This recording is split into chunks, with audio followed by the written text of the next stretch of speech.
Penularan corona di Jakarta memang masih tinggi dan sayangnya saudara kesadaran masyarakat untuk menerapkan protokol kesehatan terbilang masih rendah.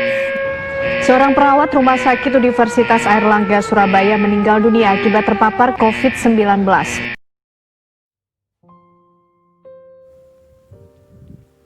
Pandemi COVID-19 sudah berlangsung cukup lama, terhitung sejak bulan Maret hingga bulan Agustus ini belum juga mereda. Bahkan angkanya pun masih terus meningkat. Pandemi ini membuat kita harus terbiasa dengan peraturan-peraturan protokol kesehatan. Kampanye hashtag di rumah saja juga santer didengungkan memenuhi hari-hari di tahun 2020. Namun masih banyak masyarakat yang acuh dan tidak peduli protokol kesehatan. Begitu miris melihat, sedangkan kita tahu bagaimana dampak pandemi ini begitu besar di seluruh lini kehidupan. Pandemi COVID-19 memang membuat segala lini kehidupan harus berubah. Pendidikan juga salah satu sektor yang mengalami dampak dari pandemi COVID-19 ini. Kita semua tahu kalau sejak Maret dunia pendidikan harus berubah beralih ke sistem online yang asing sebelumnya.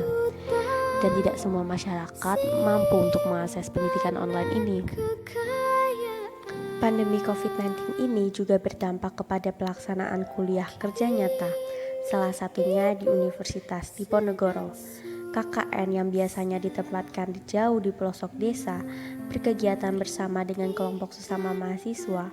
Namun di tahun ini sangatlah berbeda. KKN Undip dilaksanakan secara mandiri dan pelaksanaannya pun di kampung halaman mahasiswa KKN masing-masing. KKN dilaksanakan secara mandiri agar mencegah terjadinya penambahan klaster COVID-19. Semua ini dilakukan karena kebaikan bersama. Kita harus bisa menerimanya dan semangat menjalani KKN. KKN kali ini bertujuan untuk mengabdi di kampung halaman sendiri, memberikan kebermanfaatan dan kebaikan di kampung halaman mahasiswa.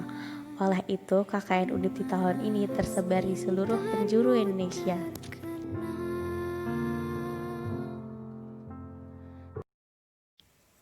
Hai, perkenalkan, aku Fatima, mahasiswa Departemen Politik Pemerintahan dari Fakultas Ilmu Sosial dan Ilmu Politik Universitas Diponegoro. Selama bulan Juli hingga Agustus ini aku menjalankan KKN secara berbeda di kampung halamanku sendiri.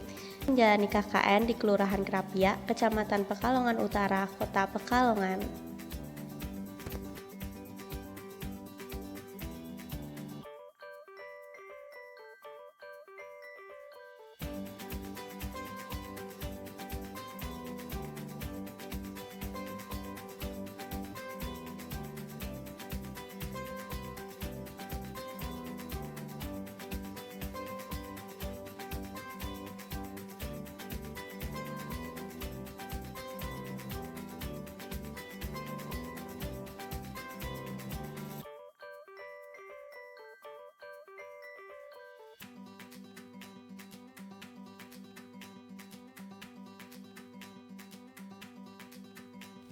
Kelurahan Krapia memiliki segudang potensi yang bisa dikembangkan, baik potensi perikanan, budaya, batik, serta wisata kuliner khas daerah setempat.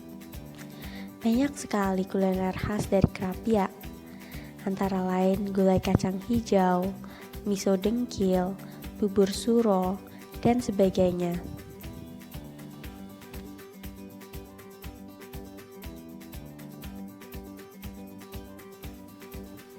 Kelurahan Krapia juga dikenal sebagai sentra produksi batik.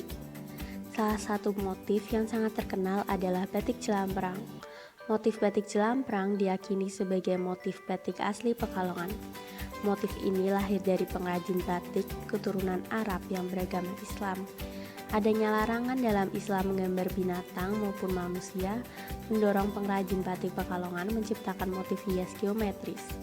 Motif Jelamprang menurut peneliti ini termasuk motif nitik dan tergolong sebagai ragam hias geometris. Oleh karena itulah jalan utama di wilayah Krapia diberi nama Batik Jelamprang.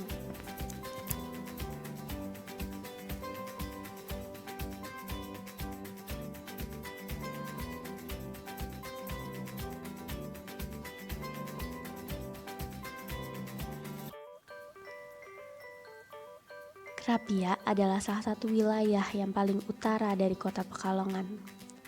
Wilayahnya sangatlah luas. Krapia merupakan kawasan yang unik dan menarik apabila dipelajari. Struktur masyarakatnya lengkap mulai dari nelayan, petani, pengusaha, buruh dan pegawai, dan ulama pun ada di sini. Kebudayaan masyarakatnya pun unik karena khas hingga membedakannya dengan wilayah lain walaupun berdekatan. Tidak seperti daerah sekitar pantai dan pelabuhan. Wilayah ini dikenal sangatlah kuat dalam menjalankan ajaran Islam.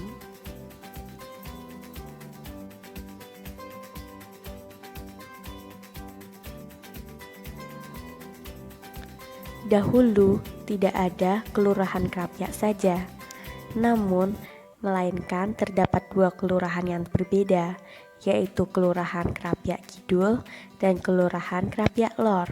Namun kini, secara administrasi tidak ada lagi Kelurahan Krapia Lor dan Kelurahan Krapia Kidul, karena keduanya kini telah dilebur menjadi satu, menjadi Kelurahan Krapia.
Sabtu 11 Juli 2020, Kelurahan Krapia, Kecamatan Pekalongan Utara, mengadakan kegiatan pembagian bantuan sosial JPS Jateng.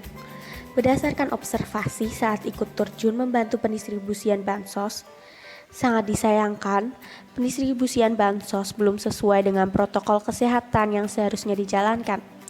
Kegiatan pendistribusian bansos tidak mematuhi protokol kesehatan dikarenakan warga yang sulit diatur. Kelurahan sudah memaksimalkan upaya agar masyarakat dapat tetap mematuhi protokol kesehatan.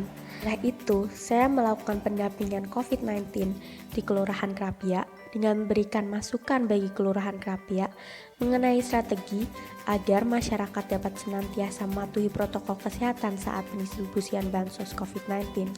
Sebagai bentuk pencegahan penularan COVID-19, saya membuat skema pendistribusian bantuan yang sesuai dengan protokol kesehatan yang memungkinkan untuk dilakukan di Kelurahan Krapia dalam bentuk policy brief. Namun sangat disayangkan program ini tidak dapat saya monitoring sampai dengan pelaksanaan pendistribusian bansos di bulan Agustus, dikarenakan KKN yang telah usai sebelum pendistribusian bansos bulan Agustus. Namun saya sudah memberikan pesan-pesan dan masukan yang dapat diterima oleh Kelurahan Krapia sebagai masukan di pendistribusian bansos di bulan Agustus.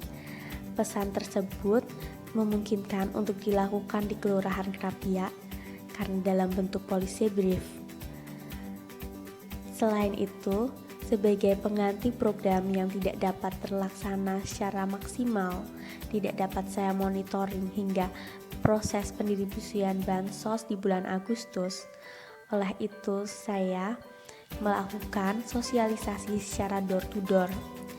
Sosialisasi mengenai pencegahan COVID-19 dari rumah ke rumah dan juga di tiap warung makan yang ada di Kelurahan Krapia. Selain itu, saya juga memberikan sosialisasi kepada anak-anak agar mereka mengerti apa itu COVID-19 dan bagaimana cara pencegahannya.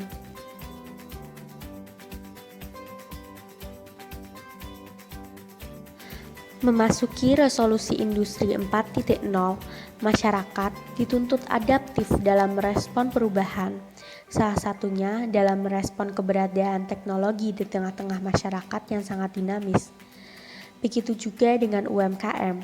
Perlu adanya pendampingan dalam membantu UMKM merespon persaingan yang lebih kompetitif di masa industri 4.0. Meningkatnya jumlah UMKM di Kota Pekalongan membuat persaingan usaha semakin kompetitif, terlebih di masa pandemi seperti saat ini, di mana masyarakat banyak yang memanfaatkan teknologi untuk melakukan segala aktivitas, tak terkecuali dalam aktivitas konsumsi.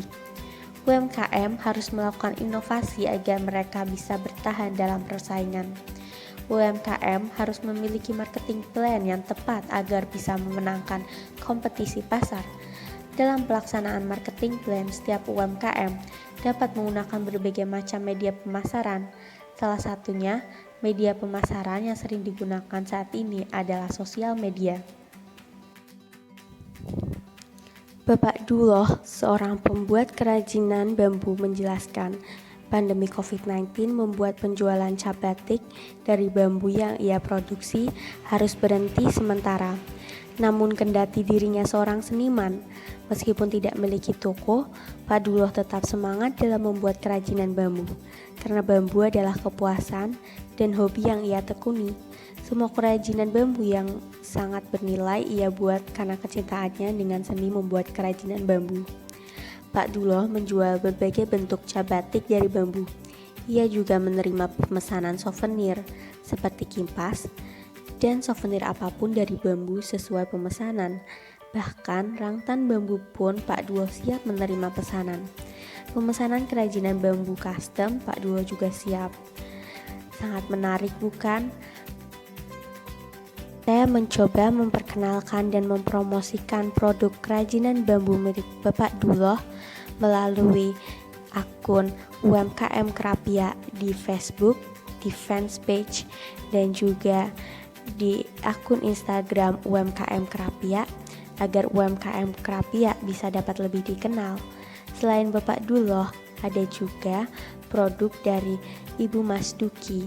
Ia adalah penjual kroket. Ia mengalami dampak pandemi cukup signifikan di awal Maret.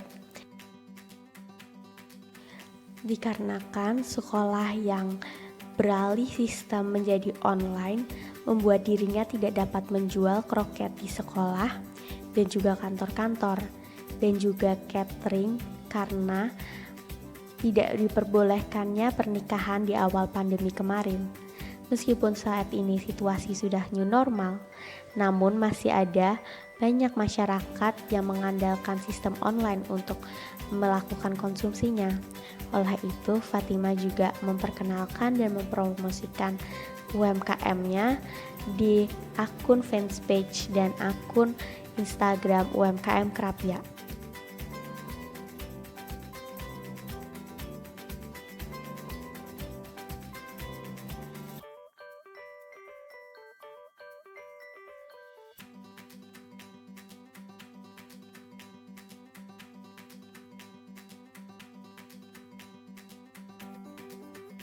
Terima kasih. Sebelumnya kita alhamdulillah sudah kedatangan dari KKN dari Undip ya. Kita terima kasih sekali.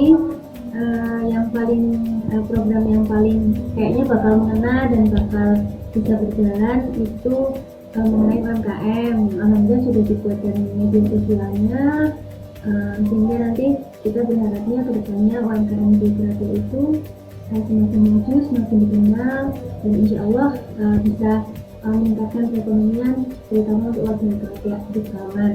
Sekali lagi terima kasih buat adik-adik yang dari Undip.